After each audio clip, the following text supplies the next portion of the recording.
This week in Trek, we finally look back on the animated series, take a look back on Generations, and actually have news for a change. All this and more on TWIT.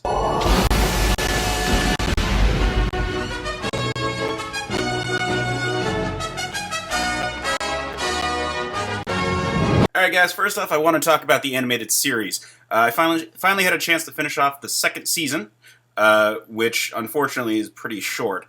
I think I said most of what I wanted to say last time, that the show is surprisingly good. I really just couldn't get over it. In particular, I want to call out the Counterclock incident from Season 2 as just an awesome episode. It's sadly a 6-episode season, whereas the first season was, I think, 22. So it's a good chunk shorter, and I've been looking around online to find out why, and I can't find any good reasons. I think it was just that they were greenlit as sort of a booster pack, essentially, but they're a different... They were made as a separate set of episodes, so they're counted as a different season, but they're really all part of, like, just an extended run of the first season, is what I think so far. I haven't been able to find out that much more, which is unfortunate. This, again, Season 1 and 2 of the animated series just blew me out of the water. I did not expect it to be nearly as good, especially from my memory. I remember the lower production values, did not remember the great writing. So, hats off to Season 2 of the animated series. Kind of wish we had more, but on the other hand, you do with it what you can. Alright guys, so I am finally starting to dig back into the original series cast of movies. So this week, quote unquote, I was watching Generations. First thing that kind of blew me away rewatching Generations is that I had always remembered the stuff set in the TOS era as being not that good. And actually, none of that really is true. And coming from it as a perspective of, oh, what is this movie? Oh, okay, so we're back with Kirk and the crew. Not that bad. It's not a lot really happens in that timeline, and it doesn't say a lot of great things about Starfleet when you look at captains who are not Kirk being not that great, and also being Cameron from Ferris Bueller's Day Off. But overall, not a horrible chunk of time spent in the movie. I understand why, like, Leonard Nimoy chose not to be in it, why DeForest Kelley chose not to be in it, feeling that those were, beneath them, sort of. That they were parts that weren't really written specifically for them and could have been anyone. I get that. I do. But it wasn't that bad. It actually proved to be a pretty good overall chunk of time. And it was just nice to see the original uniforms and see, honestly, I liked seeing Chekhov and Scotty. That was nice. But the rest of the movie, oh wow, the rest of the movie was mixed. The first thing, I have to talk about this. I know everyone talks about this, and I've been researching left and right trying to find a justification, but the goddamn uniforms. Alright, so I don't dislike seeing Patrick Stewart or Prince Spiner in the Deep Space Nine / Voyager uniforms. Like, they're good enough looking uniforms. They're not perfect. And every time I see them, I still always want to think that they're the uniforms that the cadets wear. And in fact, I think the cadet uniforms actually that were in TNG looked a little bit better. But still, the uniform design isn't that bad. But Deep Space Nine always had a really nice rigid system, which is that when they were on a space station, they wore these uniforms. And when they were on a ship or back at Starfleet, they wore the TNG uniforms.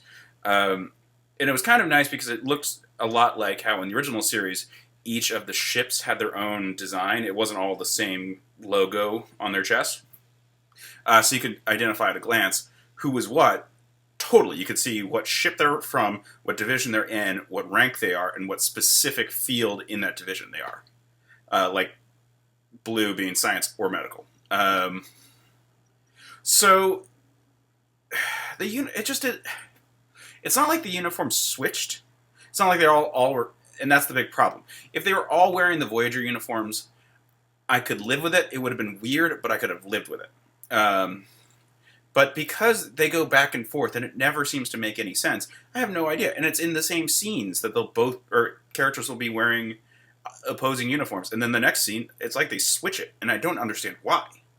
Um, but it's just a huge annoyance. The rest of the movie, not as bad as I remember. It feels like a very cinematic episode of Next Gen.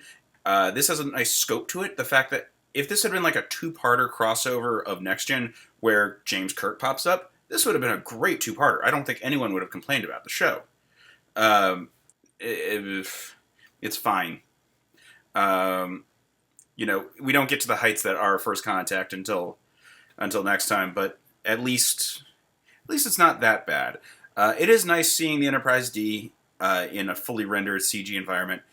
It's nice seeing the whole crew and nice moving lighting in that better lit, like more warm set that is the Enterprise D, as opposed to the Enterprise E, which is much more cold and military. Um, so it's not perfect, but it is nice to see them in this context. Lursa and B'Etor showing up as sort of like lieutenant villains of this movie, really nice. I was so I love them in the series. It's nice to have a fan nod. It does kind of add to the feeling that this is another episode of the show. Um, I could really understand an audience coming in cold, not knowing anything about the show, being totally lost. This just feels like a later season episode of Next Gen, and that's a problem for building an audience in a franchise. The great thing about the original series movies is that they came so far after the original series that they had to catch everyone up. With First Contact, they go an archetypal route, and the later movies continue with that, and not always to the betterment of the characters. This is why Data gets very flanderized. It's much more like they really want to make him just an android, so people could be like, "Oh, he's the emotionless android." This movie actually does follow more character development. Worf gets promoted, for example. That's cool, but it really requires you to be invested in those characters. It's never as pure walk into the situation kind of experience that you would have in any of the other TNG movies, and I'm pretty sure with any of the TOS movies. I'm a little sad that the Enterprise D was destroyed the way it was. Um, it could have been better. This could have been a really fun season premiere of like season 7 or something, where it picks up and actually being a two-parter, like I said, that would be perfectly the right length for a season premiere or season finale, season premiere of a Next Gen series. And have the Enterprise D be shot down and then repaired, and then that leads into the timeline that allows for like the alternate timeline of All Good Things, where the Enterprise has been like really fixed up. I would love that if this might have been kind of a lead-in, like it's being retrofitted, and so you're seeing some improvements going on over the course of the season. So present Picard on present Enterprise isn't really that different from what we've seen, but we know that they're getting set up to be made a new ship. That would have been kind of cool. Yeah, the big problem is like I said, it feels like an episode. So the things that have a greater deal of finality don't feel as appropriate. So Kirk dies. Spoilers to everyone. Kirk dies. Yay! Enterprise D is destroyed. Lursa and Beta are out of the picture. These are all big things in the Trek universe, but this movie doesn't feel appropriately large. It feels large compared to an episode, but it doesn't feel large by the standards of the movies. First Contact feels so much bigger. I love that the ship that picks them up is the Farragut. I forgot about that detail. Special love to the Starship Farragut. The score surprised me. It's a really good soundtrack. I totally forgot about that, and I don't think I ever really paid that much attention to a soundtrack actually in any of the Star Trek movies. Like usually they're very tonal. Like they set the mood really well. Like the Borg sounds I think are always pretty consistently scary and stuff. But I never think of the music as being amazing. I really was surprised. I thought the score did a great job. It really felt kind of like how with Wrath of Khan they introduced this new swashbuckling theme for the Enterprise that had never been used before. It wasn't like they were taking a pre-existing soundtrack and then updating it with more orchestra. They totally redid it for Wrath of Khan, and this kind of felt the same way. It's not as original because they have way more to build from, but I thought it was a really nice soundtrack and really was the most cinematic element of this whole movie. All in all, it's a better movie than I remembered by a lot, and I really have less to complain about it than I originally thought.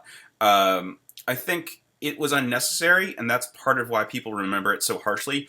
Star Trek 6 does a much better job of being a send-off to the original cast, and we've had some tributes later on to other characters. I mean, sure, we would have liked to see Kirk again, and like I said, if this had been an episode, I don't think anyone would have hated it. But being a movie and being this is the final time we actually see Kirk in a big way in a Star Trek movie, it wasn't enough. Uh, he got a send off, but he had already gotten a great one in Star Trek 6. If this, like I said, if this had been an episode, so the same way Scotty shows up again in TNG, uh, I think fans would have dug it. I think people would have been okay. But to be at that movie that everyone built up as being like, this is the one, Kirk and Picard are meeting for the first time, it doesn't do enough. But I think the end point on it is that it's underwhelming, is the worst elements of it. Every single thing about it, we're like, oh, I would have liked this to have been done better. I would have liked the Enterprise D to be destroyed better. I would have liked a better send-off for Lursa and B'Etor. I would have loved a nicer, or, a better final death for Captain Kirk. But there wasn't any one thing that I was like, oh, this breaks the movie. The worst thing I can say about it is the costuming, which in a Star Trek movie, if you're caring about the costuming, you're not really a Star Trek fan, or you're not gonna be one, because, oh god, I'm dreading when we get to the motionless picture. There's gonna be some costume comments there. Anyway, all in all, more of a disappointing movie than a bad movie, and actually has some nice points to it. It was nice to watch it, but it could have been a better project. So, I do want to apologize for this coming out a week late. I was actually in a play last week, and then immediately followed up by running crew for another show, and then between all that, I got kind of sick and was in bed for the last 2 days. So it's been a weirder couple of days than I've had recently. So I do want to apologize. I got stuck behind on watching this last 6 episodes of the animated series, and I really should have caught up with that. But it meant that I had the opportunity for this video to talk about some news, which I actually can say about Star Trek, which I normally don't have a lot to add unless, at this point, I haven't had any big announcements. So this is the first one. Michael Dorn has been in more interviews about a TV show coming out about Captain Worf.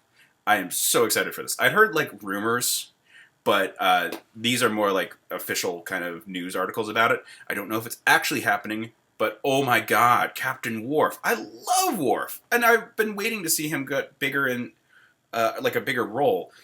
I'm so excited for this. I would love it for him to come back to Starfleet after serving as ambassador. I can't wait to see a slightly older Michael Dorn with just the regal components of it. If it's Deep Space Nine Part 2, I would be so happy. So this is cool. I can't wait. I'll be updating as we go, but this is the first time I have a really nice news story to bring up on this Trek podcast, as opposed to just me live blogging.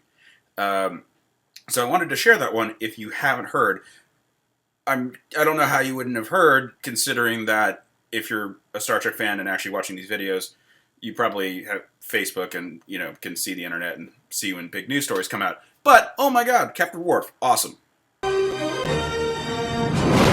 And with that, we are coming to an end for this week.